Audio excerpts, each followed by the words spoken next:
Hello everyone, welcome to Shine India RK tutorial. నేను మీ RK సన్ని. Friends, ఈరోజు మనము ఇండియన్ ఎకానమీ, భారతదేశ ఆర్థిక వ్యవస్థకు సంబంధించిన మోడల్ పేపర్ని ఈ క్లాస్లో చర్చిద్దాం. ఫ్రెండ్స్, చాలా ఇంపార్టెంట్ టాపిక్స్ అన్ని కూడా ఇందులో ఉంటాయి.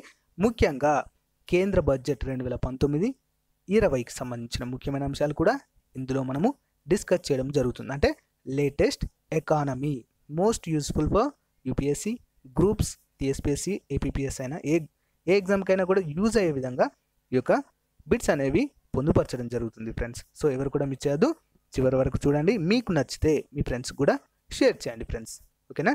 సో ఇవన్నీ కూడా మోడల్ పేపర్స్ అన్ని కూడా ప్లేలిస్ట్లో ప్రొవైడ్ చేయడం జరుగుతుంది. ఫ్రెండ్స్, అన్నీ కూడా చూడండి. మొదటి క్వశ్చన్, 2019-20 కేంద్ర బడ్జెట్లో క్రింది ఏ పథకాన్ని ప్రభుత్వము ప్రకటించింది? Important question. ఆన్సర్ వచ్చేసి ఆప్షన్ 2, ప్రధానమంత్రి కిసాన్ సమ్మాన్ నిధి. ఓకేనా ఫ్రెండ్స్, కరెంట్ అఫైర్స్లో దీని గురించి క్లియర్గా చెప్పుకున్నాం ఫ్రెండ్స్. మనం ఎప్పుడు స్టార్ట్ చేశారు, ఎక్కడ స్టార్ట్ చేశారు, ఓకేనా? దీనికి ఎంత మొత్తము అమౌంట్ ఇవ్వన్నారు అని చెప్పేసి మొత్తం చెప్పుకోవడం జరిగింది. ఉత్తరప్రదేశ్లో దీన్ని స్టార్ట్ చేయడము జరిగింది ఫ్రెండ్స్, ఓకేనా? నెక్స్ట్ వన్, మత్స్య సంపద విషయంలో ప్రపంచంలో భారతదేశం యొక్క స్థానము ఎంత? ఆన్సర్ ఆప్షన్ 1, 2వ స్థానము. నెక్స్ట్ వన్, కోల్కతా నుంచి క్రింది ఏ ప్రాంతానికి తొలిసారిగా దేశీయంగా జల రవాణా ద్వారా సరుకు రవాణా ప్రారంభమైంది? ఆన్సర్ ఆప్షన్ 3, వారణాసికి. ఓకే. నెక్స్ట్ వన్, క్రింది ఏ ప్రాంతాలలో కొన్ని దశాబ్దాలుగా నిలిచిపోయిన వంతెన ప్రాజెక్టులు ప్రారంభమయ్యాయి? ఆన్సర్ ఆప్షన్ 4, పైవన్నీ, అరుణాచల్ ప్రదేశ్, అస్సాం, ఢిల్లీ. ఈ 3 ప్రాంతాలలో ఉన్నటువంటి కొన్ని అంటే నిర్మాణ దశలో ఆగిపోయినటువంటి ప్రాజెక్టులను కూడా ప్రారంభించడము జరిగింది ఈ సంవత్సరమే. ఓకే. నెక్స్ట్ వన్, పాక్యాంగ్ విమానాశ్రయము క్రింది ఏ రాష్ట్రంలో ఉంది? ఆన్సర్ ఆప్షన్ 2, సిక్కింలో ఉంది ఫ్రెండ్స్. నెక్స్ట్ వన్, 2018-19 ఆర్థిక సంవత్సరంలో వ్యవసాయ రంగానికి అందించినటువంటి రుణము ఎంత? ఆన్సర్ ఆప్షన్ 3, 11.68 లక్షల కోట్ల రూపాయలను వ్యవసాయ రంగానికి రుణంగా అందించడం జరిగింది. నెక్స్ట్ వన్, జీడిపిలో పన్ను ఆదాయము 2019-20 ఆర్థిక సంవత్సరంలో ఎంత ఉంటుందని అంచనా వేయడము జరిగింది. ఇది అంచనా మాత్రమే. ఆన్సర్ ఆప్షన్ 1, 12.1% ఉంటుందని అంచనా వేశారు. Next one, Rashtriya Gokul mission 2019-20 ఆర్థిక సంవత్సరంలో ఈ పథకానికి కేటాయించినటువంటి మొత్తం ఎంత? ఆన్సర్ ఆప్షన్ 4, 750 కోట్ల రూపాయలని రాష్ట్రీయ గోకుల్ మిషన్కి కేటాయించడం జరిగింది. Next one, national sample survey అభిప్రాయంలో మొత్తము రైతులలో రుణగ్రస్త రైతుల శాతము ఎంతగా ఉంది? Answer option 3, 52%. నెక్స్ట్ వన్, 2019-20 కేంద్ర బడ్జెట్లో ద్రవ్యలోటు లక్ష్యాన్ని జీడిపిలో ఎంత శాతంగా నిర్ణయించడం జరిగింది? ఆన్సర్ ఆప్షన్ 2, 3.4% నిర్ణయించడం జరిగింది ఫ్రెండ్స్. నెక్స్ట్ వన్, భారతదేశంలో 1947 నవంబర్ 26న మొదటగా బడ్జెట్ను ప్రవేశపెట్టిన వారు క్రింది వారిలో ఎవరు? Answer option 2, Shanmukham Shetty. ఓకేనా, ఇంపార్టెంట్ క్వశ్చన్. నెక్స్ట్ వన్, ప్రధానమంత్రి పదవిలో కొనసాగుతూ బడ్జెట్ను ప్రవేశపెట్టిన మొట్టమొదటి ప్రధాని ఎవరు? ఆన్సర్ ఆప్షన్ 4, పై వారందరూ కూడా నెహ్రూ గారు, ఇందిరాగాంధీ గారు, రాజీవ్ గాంధీ గారు కూడా ప్రధానమంత్రి హోదాలో బడ్జెట్ను ప్రవేశపెట్టడము జరిగింది friends. Important question. Next one, క్రింది వాటిలో వ్యయ సంస్కరణల కమిటీ అధ్యక్షుడు ఎవరు? వ్యయ సంస్కరణల కమిటీ అధ్యక్షుడు. Answer option 2, KP Geetha Krishnan. Important question. Next one, క్రింది ఏ కమిటీ సిఫారసు మేరకు 1925 సంవత్సరం నుంచి సాధారణ బడ్జెట్ నుండి రైల్వే బడ్జెట్ను వేరు చేయడము జరిగింది? ఎవరు సిఫారసులు చేశారు? ఇందులో 2 క్వశ్చన్ ఆన్సర్స్ ఉన్నాయి మనకి. రైల్వే బడ్జెట్ని, సో సాధారణ బడ్జెట్ నుండి రైల్వే బడ్జెట్ను ఎప్పుడు వేరు చేశారు? 1925 సంవత్సరంలో. ఏ కమిటీ సిఫారసు మేరకు మరి? Answer option 4, అక్వర్తా. ఓకేనా, అక్వర్తా. నెక్స్ట్ వన్, గత 5 సంవత్సరాల కాలంలో ప్రధానమంత్రి ఆవాస్ యోజన పథకం కింద మొత్తము ఎన్ని గృహాలు నిర్మించినట్లుగా 2019-20 బడ్జెట్ ప్రసంగంలో ఆర్థిక మంత్రి ప్రకటించడం జరిగింది? ఆన్సర్ ఆప్షన్ 2, 1.53 లక్షల కోట్ల ఇళ్లను నిర్మించినట్లుగా ప్రకటించడము జరిగింది.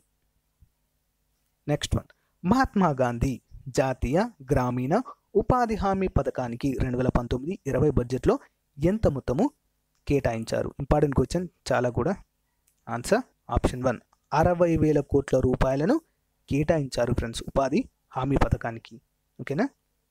నెక్స్ట్ వన్, క్రింది వాటిలో ఏ పథకము యువజనుల అభివృద్ధికి దోహదపడుతుంది?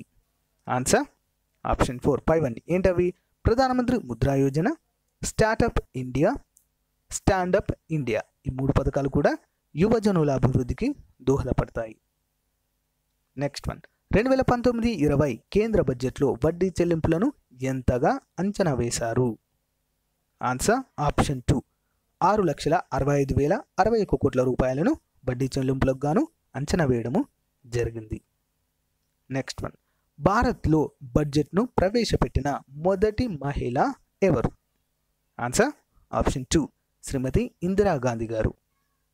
నెక్స్ట్ వన్, పెర్ఫార్మెన్స్ బడ్జెట్ను 1962లో మొదటిసారిగా క్రింది ఏ దేశము ప్రవేశపెట్టింది?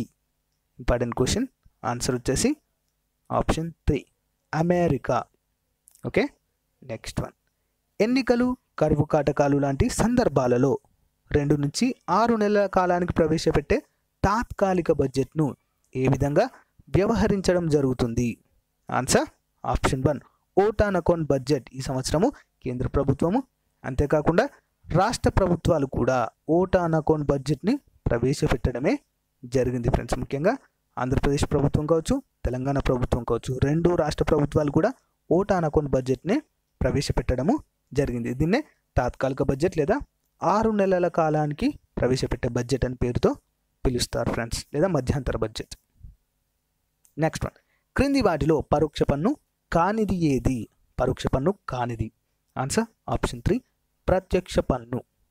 సంపద పన్ను. ఇది ప్రత్యక్ష పన్ను ఫ్రెండ్స్, పరోక్ష పన్ను కాదు. పరోక్ష పన్నులు ఏంటి మరి? కస్టమ్స్ సుంకాలు, సేవా పన్ను, ఎక్సైజ్ పన్ను. ఇవన్నీ కూడా పరోక్ష పన్నుల కిందికి వస్తాయి. సంపద పన్ను అనేది ప్రత్యక్ష పన్ను కిందికి వస్తుంది. నెక్స్ట్ వన్, క్రింది వాటిలో పన్నేతర రాబడిలోని అంశము కానిది ఏది? పన్నేతర అంశంలోనికి కానిది ఏది? ఆన్సర్ ఆప్షన్ 2, కేంద్ర అమ్మకపు పన్ను. ఓకేనా. పన్నేతర రాబడిలోనికి అంశము కాదు ఇది. నెక్స్ట్ వన్, ప్రాథమిక లోటును ఎలా రాబట్టవచ్చును? ప్రాథమిక లోటును ఏ విధంగా రాబట్టవచ్చును? ఆన్సర్ ఆప్షన్ 1, ద్రవ్య లోటు మైనస్ వడ్డీ చెల్లింపులు. ఓకేనా. ద్రవ్య లోటు నుంచి వడ్డీ లోటును లేదా వడ్డీ చెల్లింపులను తీసేస్తే ఏమొస్తుంది? ప్రాథమిక లోటు అనేది వస్తుంది friends. Next one, Gadgil Pranab Mukherjee formula 1991 ప్రకారము కేంద్ర ప్రభుత్వ పన్నుల రాబడిలో రాష్ట్రాల వాటకు సంబంధించి ప్రత్యేక సమస్యలు అనే అంశానికి ఇచ్చిన వెయిటేజీ ఎంత? ఆన్సర్ ఆప్షన్ 3, 7.5%గా కేటాయించడము జరిగింది. నెక్స్ట్ వన్, క్రింది వారిలో 14వ ఆర్థిక సంఘంలో సభ్యులు కానివారు ఎవరు? ఆన్సర్ ఆప్షన్ 2, రంగరాజన్ గారు 14వ ఆర్థిక సంఘంలో సభ్యులు కారు. మిగతా 3 కూడా ఇందులోని సభ్యులే. Abhijit Sen, Govindarao, Sushmanath, Sudipto. Next one, K C Pant క్రింది ఏ ఆర్థిక సంఘానికి అధ్యక్షుడు? కేసీ పంత్. ఆన్సర్ ఆప్షన్ 1, 10వ ఆర్థిక సంఘానికి అధ్యక్షులుగా వ్యవహరించడము జరిగింది. నెక్స్ట్ వన్, అన్ని విధాలైన వసూళ్లు, ఆదాయాలు, రుణాల ద్వారా సేకరించిన మొత్తము క్రింది ఏ నిధి క్రింద జమ అవుతుంది? ఆన్సర్ ఆప్షన్ 1, సంచిత నిధి. ఓకే. నెక్స్ట్ వన్, 2018-19 సంవత్సరంతో పోల్చినప్పుడు 2019-20 ఆర్థిక సంవత్సరంలో ఆరోగ్య రంగానికి కేటాయించిన మొత్తంలో పెరుగుదల ఎంత? ఆన్సర్ ఆప్షన్ 3, 16% పెరుగుదల అనేది ఇక్కడ మనకి కనిపిస్తుంది ఫ్రెండ్స్. నెక్స్ట్ వన్, ప్రధానమంత్రి గ్రామ సడక్ యోజనకు 2019-20 బడ్జెట్లో కేటాయించిన మొత్తం ఎంత? ఆన్సర్ ఆప్షన్ 2, 19,000 కోట్ల రూపాయలను ప్రధానమంత్రి గ్రామ సడక్ యోజనకు కేటాయించడం జరిగింది ఫ్రెండ్స్ బడ్జెట్లో. నెక్స్ట్ వన్, స్వదేశీ పరిజ్ఞానంతో తయారైన తొలి సెమీ హై స్పీడ్ రైలు పేరేమిటి? చాలా ఇంపార్టెంట్ క్వశ్చన్ ఫ్రెండ్స్ ఇది. Answer Vande Bharat express. దీని గురించి కూడా మనము కరెంట్ అఫైర్స్లో చాలాసార్లు చెప్పుకున్నాం ఫ్రెండ్స్. ఓకేనా. నెక్స్ట్ వన్, ప్రాథమిక లోటును 2019-20 కేంద్ర బడ్జెట్లో ఎంతగా అంచనా వేయడం జరిగింది? ప్రాథమిక లోటు. ఆన్సర్ ఆప్షన్ 3, 38,938 కోట్ల రూపాయలను ప్రాథమిక లోటుగా ఈ యొక్క ఆర్థిక సంవత్సరంలో అంచనా వేశారు friends. Next one, Vijay Kelkar ఏ ఆర్థిక సంఘం యొక్క అధ్యక్షుడు? విజయ్ కేల్కర్.